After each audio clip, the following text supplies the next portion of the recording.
2024 की लड़ाई को लेकर कांग्रेस अधीर हो चुकी है। राहुल गांधी विदेशी जमीन से भी ये साबित करने में लगे कि वो ब्रांड मोदी को मात देने वाले एकमात्र विकल्प हैं। लेकिन दिक्कत इस बात की कि राहुल के पास किसी गवर्नेंस मॉडल के बजाय सिर्फ मोदी विरोध का एक इकलौता रास्ता। दरअसल मार्च महीने में जब राहुल गांधी ब्रिटेन के कैम्ब्रिज यूनिवर्सिटी पहुंचे थे, वो तस्वीरें आप देखिए, वो क्या तस्वीरें थी। उनकी वेशभूषा पश्चिमी थी।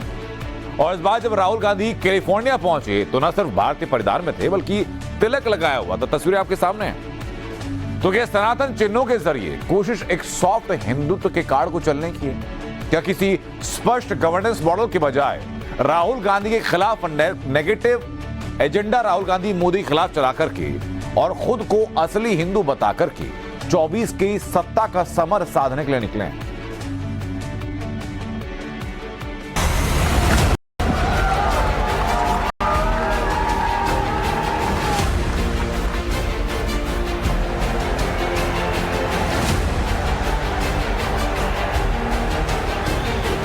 नफरत के बाजार में मोहब्बत की दुकान। मोहब्बत की दुकान नहीं है बल्कि नफरत का सामान है, और ये मोहब्बत की दुकान में नफरत के सामान के ये इंटरनेशनल ट्रेडर बने हुए हैं। If you sat Modi ji down next to God, Modi ji would start explaining to God how the universe works. जब लूट की बात होती है ना, तो कांग्रेस किसी में भेदभाव नहीं करती, सबको समान भाव से लूटती है।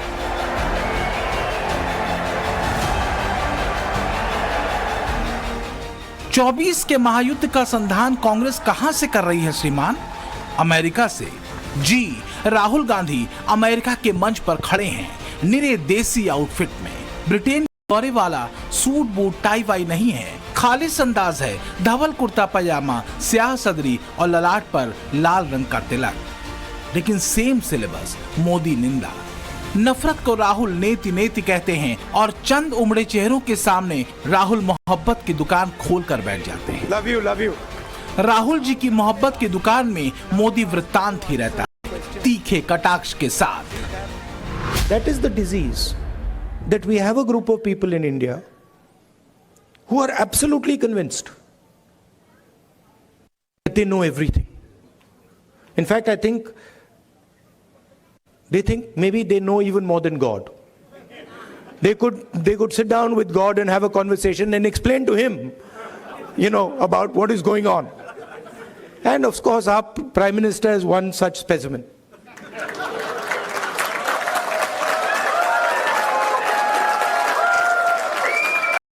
I think if you sat Modi ji down next to God, Modi ji would start explaining to God how the universe works.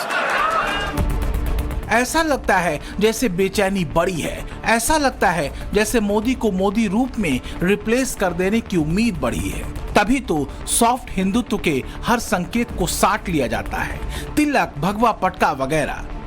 तो क्या 24 की लड़ाई राहुल हिंदुत्व बनाम सॉफ्ट हिंदुत्व की लकीर पर लाना चाहते हैं? मंगलवार को राहुल गांधी अमेरिका पहुंचे तो राहुल जीन्स और टी शर्ट में थे। लेकिन जब यूनिवर्सिटी ऑफ कैलिफोर्निया में आयोजित कार्यक्रम में पहुंचे तो राहुल खालिस भारतीय वेशभूषा में दिखे, मस्तक पर तिलक के साथ। जबकि इसी साल मार्च महीने में राहुल जब ब्रिटेन की कैम्ब्रिज यूनिवर्सिटी पहुंचे थे तब वेस्टर्न वेशभूषा में थे, सूट बूट और टाई के साथ। तब राहुल गांधी के माथे पर तिलक भी नहीं था। इतना ही नहीं, जब राहुल का स्वागत एयरपोर्ट पर हुआ तो उन्हें खास तौर से भगवा पटका पहनाकर स्वागत किया गया। तो क्या इसे महज संयोग के चश्मे से देखा जाना चाहिए, या कि विदेशी जमीन पर पीएम मोदी के बरक्स खुद की इमेज को रखने के प्रयोग के तौर पर?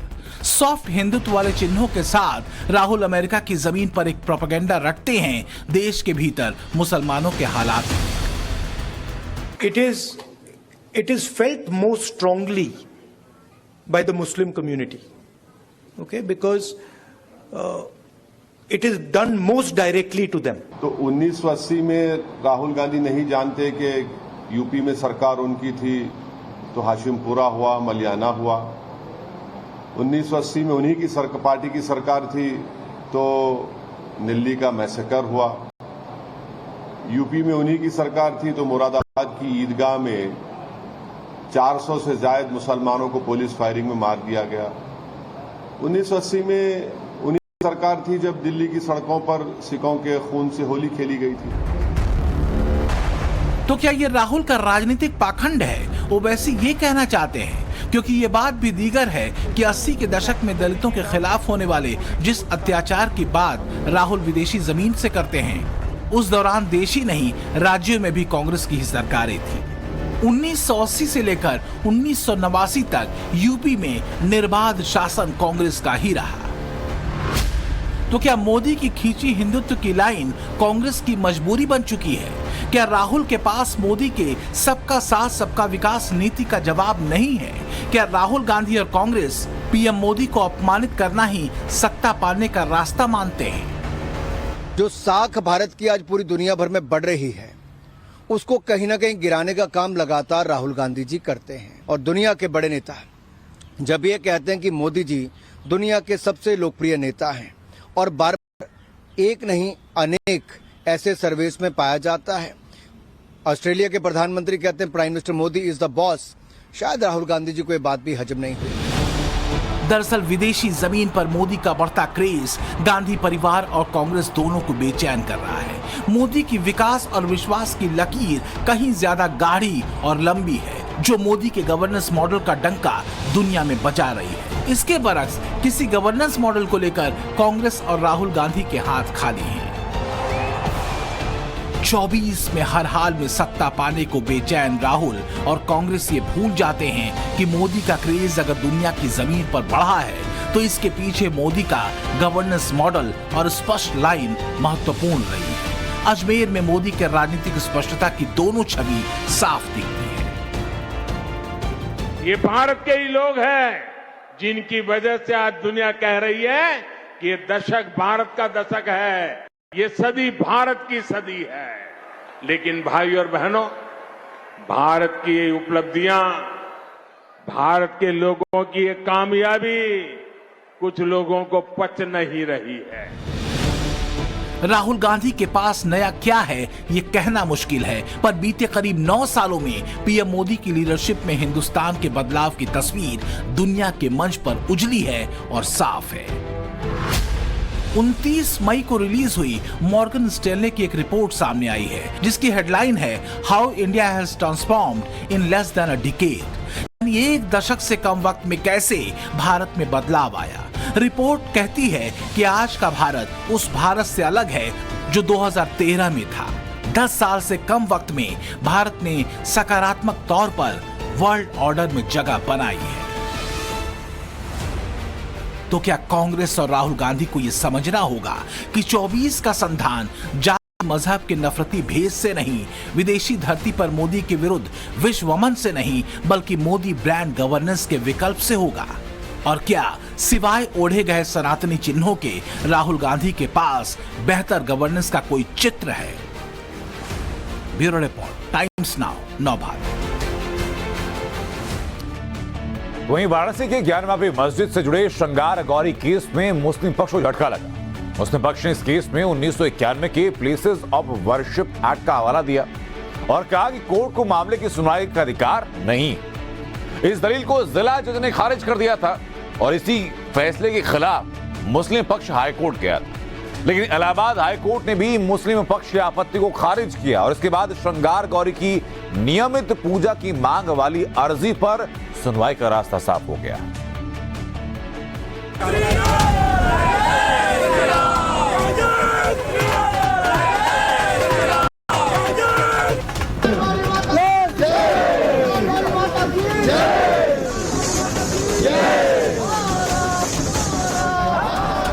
विश्व के करोड़ों सनातनियों के लिए प्रयागराज से बड़ी खुशखबरी आई। आज का जो जजमेंट है मील का पत्थर साबित होगा। श्रृंगार गौरी केस की जंग में हिंदू पक्ष को इलाहाबाद हाई कोर्ट में बड़ी स्पष्ट रूप से बात लिखी हुई है कि धार्मिक स्वरूप तय करना बहुत जरूरी है और इस एरिया का धार्मिक स्वरूप एक हिंदू मंदिर का है जिसमें गलत तरीके से घुस के नमाज पढ़ी जा रही है। हिंदू पक्ष को उम्मीद की ज्ञानवापी में भी अयोध्या की तर्ज पर भव्य मंदिर बनकर रहेगा। 355 साल बाद ये जो काला ढांचा है, कनक की ढांचा, इसकी खात्मा होगा और भव्य मंदिर वहीं बनेगा जैसा आज अयोध्या बन रहा है।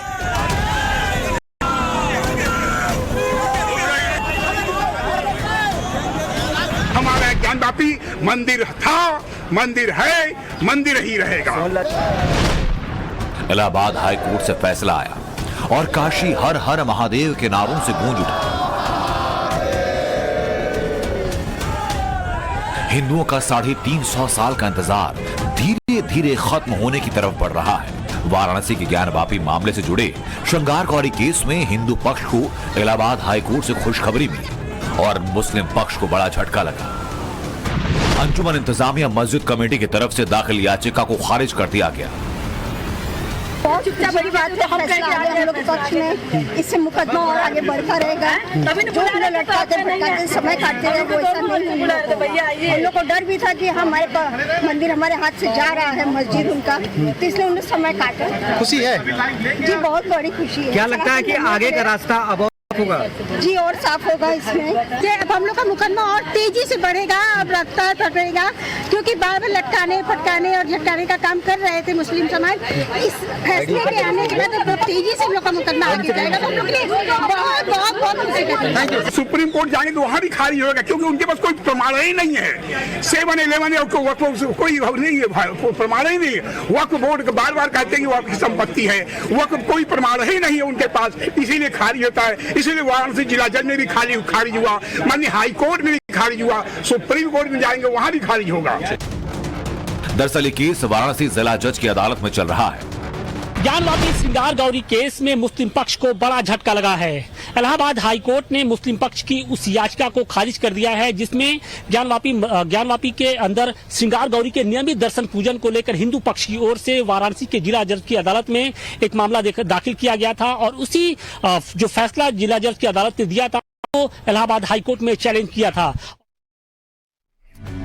तो केंद्र में बीजेपी सरकार के 9 साल पूरे होने पर अजमेर में भव्य सभा का आयोजन किया गया। प्रधानमंत्री नरेंद्र मोदी की जनसभा में हजारों की संख्या में लोग शामिल हुए। राजस्थान बीजेपी के कई बड़े नेता भी मंच पर मौजूद रहे।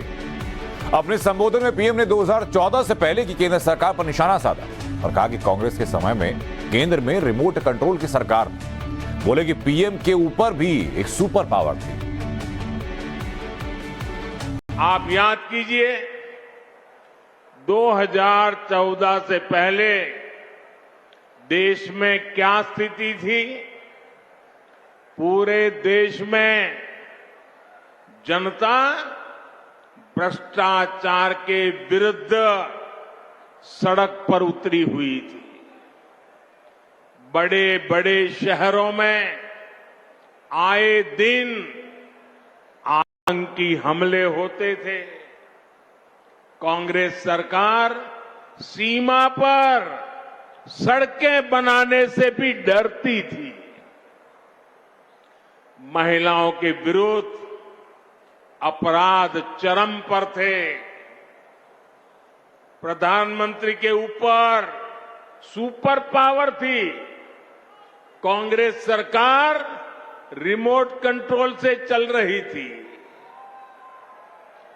निर्णय होते नहीं थे, नीतियां चौपट थी, निवेशक निराश थे, युवाओं के सामने अंधकार था।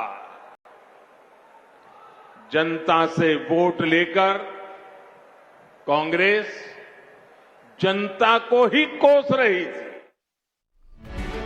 और अब बात टाइम्स नेटवर्क के world wide show India economic conclave 2023 की। एक और 2 जून को देश की राजधानी दिल्ली में इंडिया इकोनॉमिक कॉन्क्लेव का 9वां संस्करण आयोजित होने जा रहा है, जिसमें देश विदेश के दिग्गज भारत की ग्रोथ स्टोरी अपनी बात रखने जा रहे हैं। भारत की इकोनॉमिक ग्रोथ को नए आयाम तक पहुंचाने के लिए कैसे कदम उठाए जाएं और उसके लिए राष्ट्रीय स्तर पर कैसी चर्चा हो, उसे लेकर इंडिया इकोनॉमिक कॉन्क्लेव लगातार एक मंच प्रदान कर रहा है।